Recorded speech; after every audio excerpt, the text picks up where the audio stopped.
So, hello everyone.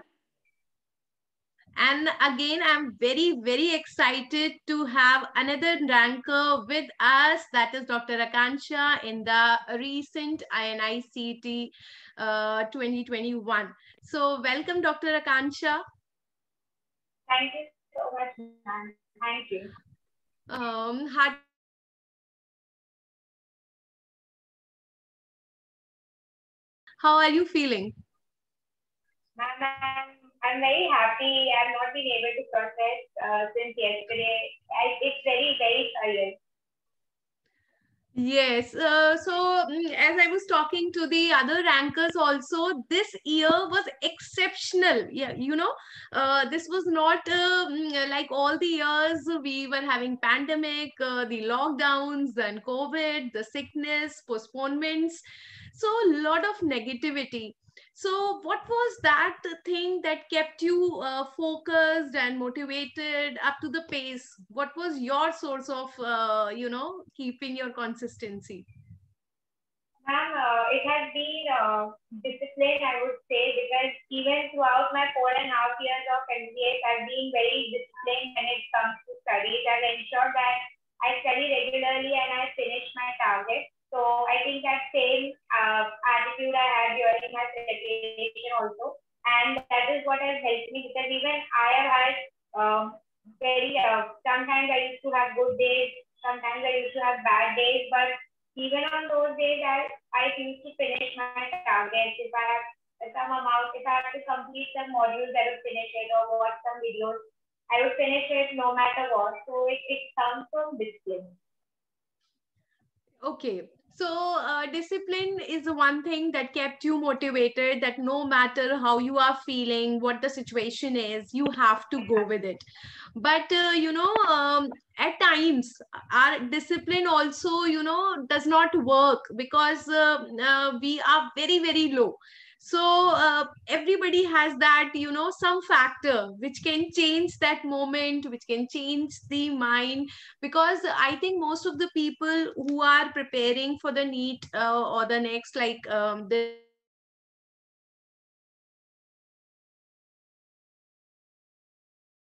what is the problem is that they are not able to keep their focus on. So how can we actually be focused on our track? We might be disciplined, but we might be losing our focus what to do actually, because when you are already whole set for INICET and just 2 days before you get to know this that, oh, it's postponed. So I think that's a very natural feeling that anybody get distracted, right? Yes, So ma'am. how did you maintain your pace? Ma'am, I should thank my family for that and my friends, my peer group with whom I used to study. So all of us, we have pushed each other. And that is how Mhm. we have kept going, especially when our exam got postponed, NEET got postponed 2 times, and IIT also it got postponed 2 times. So whenever it used to get postponed, we used to get a bit of anxious and we used to feel that what we have to do. But I think it's my peer group, all of us used to say to each other the same thing that what's in our hand is that we can study and we can prepare ourselves. So whenever the exam happens, we are prepared for it. So I would like to thank them for that. Certainly, certainly. So, how did you started your journey of preparation? Ma'am, I have been a topper consistently throughout my MBBS days. So during those years, I have built up my concept. So which Mm-hmm. really gave me a good head start when I started my preparation. So I started my preparation with my internship in the month of March, and All right. it was and I started with first year subjects, then second year subjects, then pre-final year, and then final year subjects. That was my order in which I went. And I had a target of finishing my first read in 6 months. That is usually what is the general target. It was told to be done in 6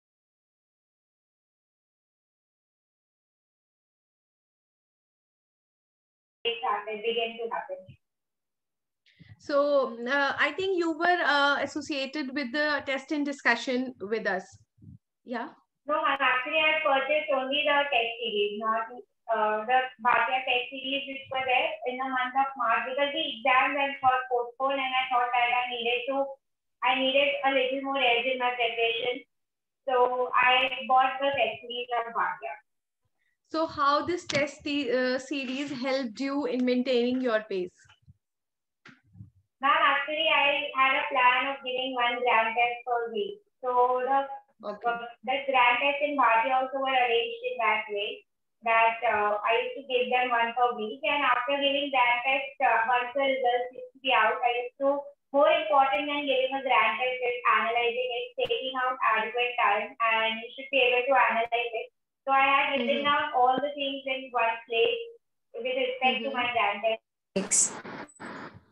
Yeah, I think this is a very good thing, because if you are not able to review that paper, the whole purpose of giving the test is actually lost. So you were, I think, quite regular with your test. Every week you were giving the test, Akansha? Yes, ma'am. Every week, if not possible, then between 7 to 10 days I used to give. I had scheduled my weekends for giving tests. So Saturdays I used to give tests, and then Sundays I used to review them. I used to give the test on the last day of its expiry, so that I'm in the same thought process that when the results come and when the answers come, I'm still in the thought process that what was going on in my mind that I marked this answer. Okay, so perfect. I think it's a very good idea, because so many people are looking at you, and they want to have a good message. So the whole idea is,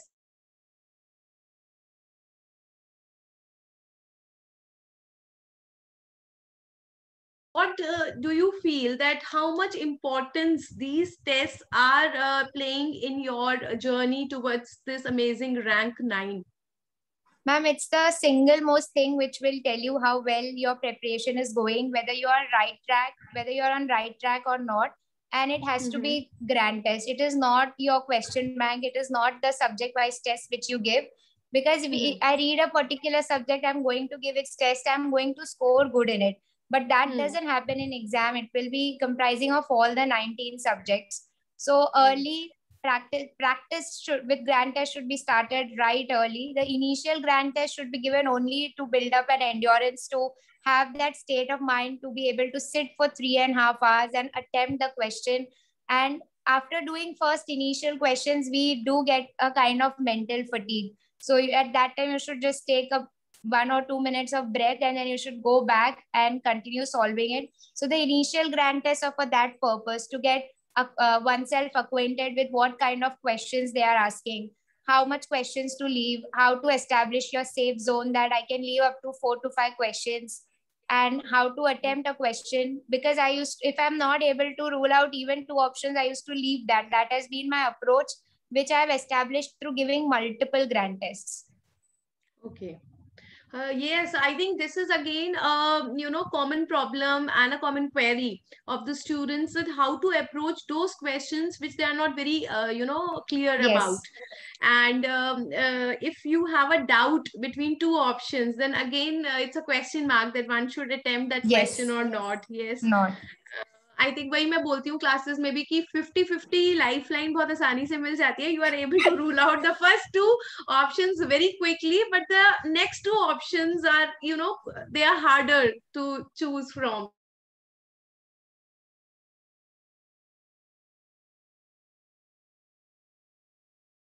Start working, and slowly and gradually you get to know that how much your guesswork actually helps you. Some people have a good one, and some people do not have that good one. Ma'am, actually exam is a calculated guesswork, because we don't remember exact details of each and every 19 subject. So even how to make a calculated guess comes with practicing a lot of grand tests. So that is what I would like to say, that initially you should give 1 grand test per month. But once you have completed your first reading, you can give 2 grand tests per week. And if you're nearing before exams, 2 to 3 months are left for exams.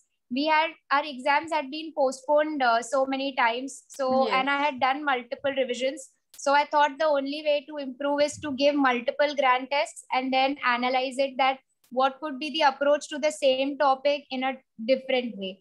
That is what I thought. So I increased my grand Not test very right, frequencies. I think, because once you have completed with the course, you don't have any idea that how you can, reach to a higher level from this. You Yes, have ma'am. read the notes cover to cover so many times. Now, how to get an edge over that? So that you learn from giving test only. So test is also, acting as a learning tool other Yes, than ma'am. the assessment tool. Yes. All right. So when you were in the process of giving the test, what do you feel? What was the quality of the questions, and did it match the quality of the questions that you got here in INICET? Ma'am, the quality of questions were very good. They were integrated questions, and it's like the basic structure of the question was such that it was asking us to apply our concepts, and but actually the paper was really unexpected. Even none of Yes. we have practiced a lot of tests, and none of us expected that it would be so unusual. Usually a paper set by AIMS is very predictable.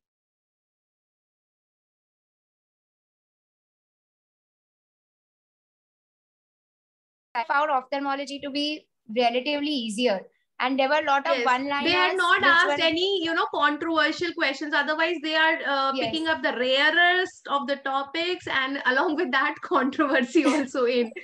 Yes. Yes. So I was a bit surprised because I had made up my mind that looking at the past year papers and how the trend had been in ophthalmology, they are asking stem cell markers and all. I Yes. haven't read it anywhere. So Mhm. I had made, but in exam it was totally different. So it is something which nobody had predicted it. But then if your concepts are good, and because they again asked very common topics, so if your Mhm. concepts are good, then it's really going to help in the exam. You will be able to reproduce the answer in the exam. That is what is more important. All right. And did you attempted our mock also? INI mock? No, ma'am, I was not able to. I had just given only one INI-CET mock because I used to take my mock results very seriously. And I used to Okay. get a bit upset also if I'm not scoring that well. So I thought that maybe I should stay away from mock test before exam. And just 1 month before the exam, I should completely focus on revising things. That's it. Yes. Um, so, were these tests helping you to make a schedule? Because, when you are done with all the 19 subjects, you want a schedule so that you can revise them again and again.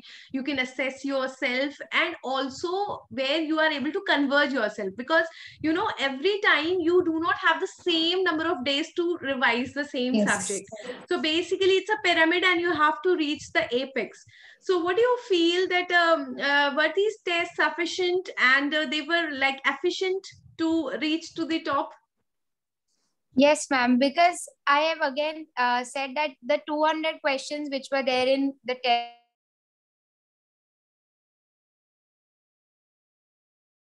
in exam, a simple topic like brachial plexus in anatomy or even in ophthalmology or cataract.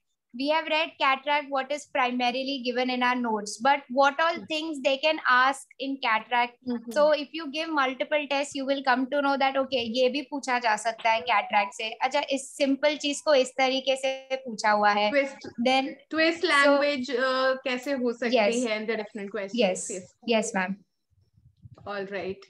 And what about the image-based questions? The image-based questions that were covered in the test, or the our image-based session, were they sufficient for all the images that were asked in the examination?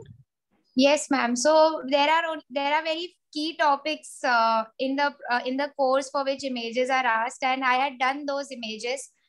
Some of them I had done from the YouTube sessions also, and they were Mhm. helpful. Most of the images which came in the exam were very typical. Some were a bit atypical. There was an image of electron microscopy which they had given of the pulmonary capillary alveolar interface. I had no idea how to make that out. Also, what it is, but most of the images, yes. So whatever the course is, whichever course you're following, it is sufficient enough to cover the topics which will give you a good rank. You just have to navigate your way through it. You don't have to run after those rare questions. You just have to get the commonly asked questions correct, because it's a competitive exam. It's not about, you're not competing with the examiner that how much do you know. You're competing with other people that how much you know as compared to your peers.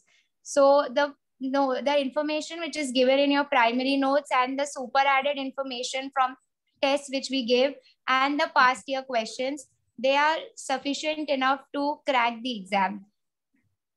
Yes. So the thing is that nowadays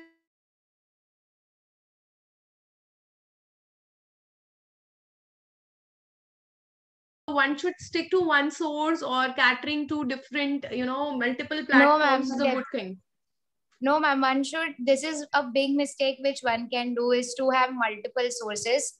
While preparing for any competitive exam, it's very efficient and good if you have all the information at one place. So I had a notebook which I divided subject wise. So if I'm reading anatomy, so all my information about anatomy would go at that place. So I used to have only then two notes in my hands, my primary notes and my another notebook in which all the high yield stuff I had written, my mistakes from grand tests and my mistakes from past year papers. So source should not be changed. Obviously, you can add information as and when you acquire some new information about a topic, but it's not wise enough to have multiple sources. It just creates a lot of confusion. That's it. Yes.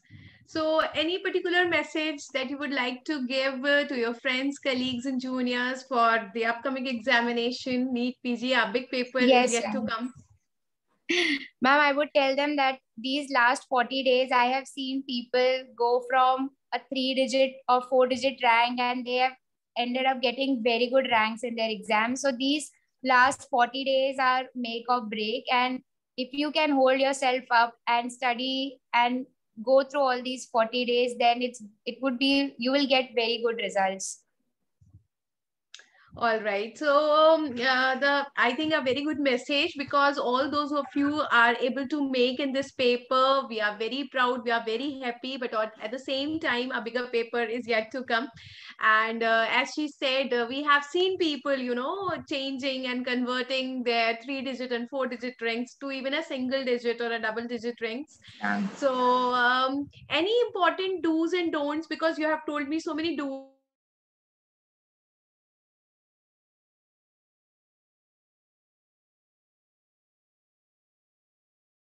Precious thing, so one should avoid anything to waste the time. Ma'am, I have seen a lot of people have a tendency to overread, especially when we are revising all the 19 subjects in 40 days. And if I've given, for example, if ophthalmology I've given 2 days, then it's not possible to, a lot of people start going through word again and again when they are revising. So that is not something which should be done. When you would have been preparing, you would have underlined in a particular topic some high yield facts in your primary notes. Those are the only things which have to be revised. And a lot of people have a tendency to read each and every word, each and every page when they're revising it just 40 days before exam. So that is something which should not be done, I feel. All right, so we should be able to identify what are our, volatiles or the most high yield things, so that we can converge on the time, and we can do ample number of revisions just before the examination. Yes, ma'am. So again, heartiest congratulations for getting such an amazing rank, and I hope that all the other examinations that you give in future, you come up with the bright colors and the flying colors. Wish you all the very best. Thank you so much, ma'am. Thank you. Thank you.